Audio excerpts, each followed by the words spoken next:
So good evening everyone.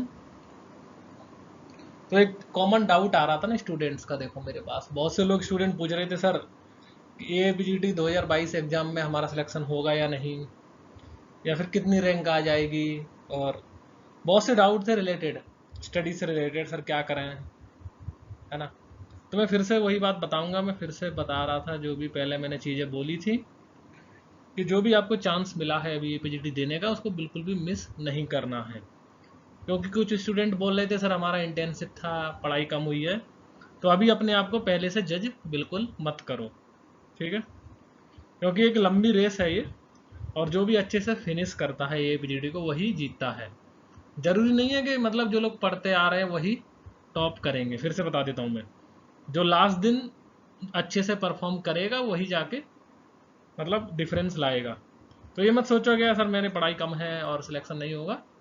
तो बहुत से फैक्टर काउंट होते हैं। तो जब तक लास्ट दिन है तब तक आपके पास होप होनी चाहिए, ठीक है। और ये मत सोचो कि सर इस साल नहीं हुआ तो अगले साल फिर लिख लेंगे, है ना। तो कभी भी अपने पास ऑप्शन बी मत रखो।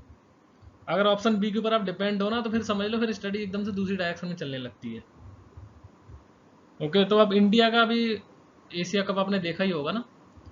तो एशिया कप में विनर कौन सब लोग काउंट कर रहे थे कि इंडिया, क्योंकि इंडिया की टीम देखी थी आपने, बड़े बड़े बल्लेबाज थे और बॉलर्स थे, सभी कुछ थे, ठीक है। तो उनको क्या लगता था, या तो इंडिया जीतेगी या फिर पाकिस्तान।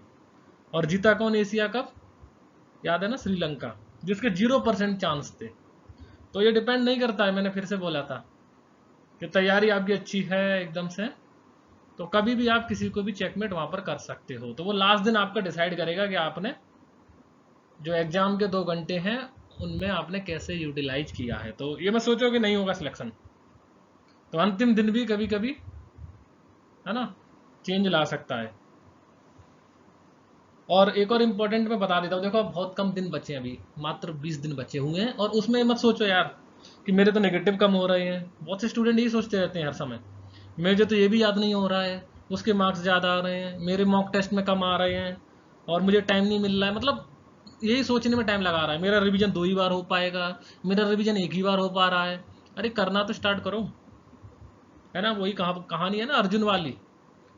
तो अर्जुन को ही केवल चिड़िया की आंख दिखी थी, सेम वही कहानी है। जिनको चिड़िया की आंख दिख रही है वो बिल्कुल कामली आराम से रिवीजन कर रहे हैं। वरना आप इसी में लगे रहोगे तो आज का भी दिन, कल का भी दिन, और सीधे 15 अक्टूबर आ जाएगा।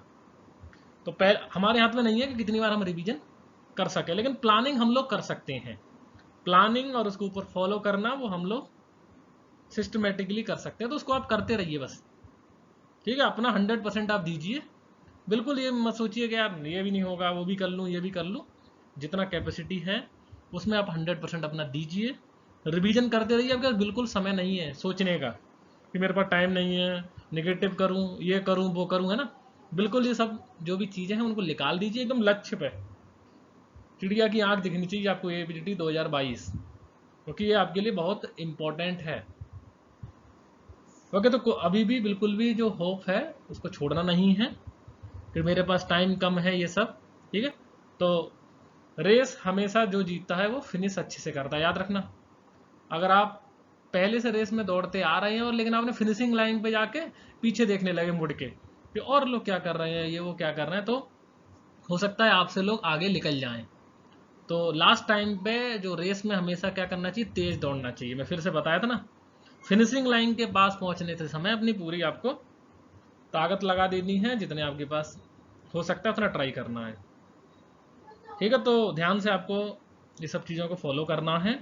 और इम्पॉर्टेंट चीज़ बता देता हूँ मैं, देखो क्वेश्चन के अलावा ऑप्शंस भी आपको केयरफुली पढ़ना है, क्योंकि एक एक गलती और आपका रैंक ऊपर से नीचे करा सकती है। तो 5 नंबर का बहुत इंपॉर्टेंट होता है यहाँ पर, देखो।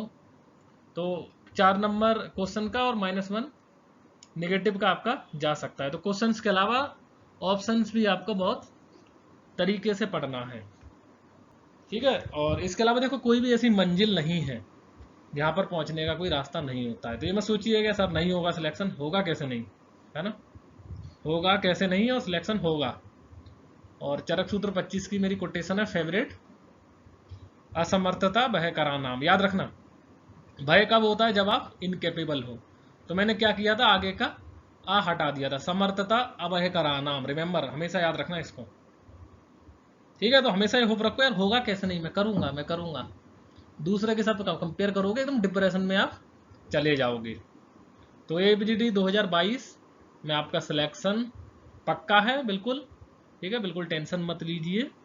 और रिवीजन को बिल्कुल फॉलो करते रहिए, रिवीजन टाइम में ये मत सोचिए मेरे नेगेटिव कम या ये कम, क्योंकि मैं बता देता हूँ, क्योंकि अगर आपका एक भी क्वेश्चन अगर आपका गलत होता है, तो देखो अभी मेरे जो क्वेश्चन अभी तक गलत हुए ना एपीजीडी में, वो क्वेश्चन पेपर अभी भी मेरे आंखों के सामने है, मुझे मालूम है मैंने कहाँ गलती की है, वो आप भूलोगे नहीं, ठीक है। और वो चीज़ बहुत इंपॉर्टेंट है, याद रखना।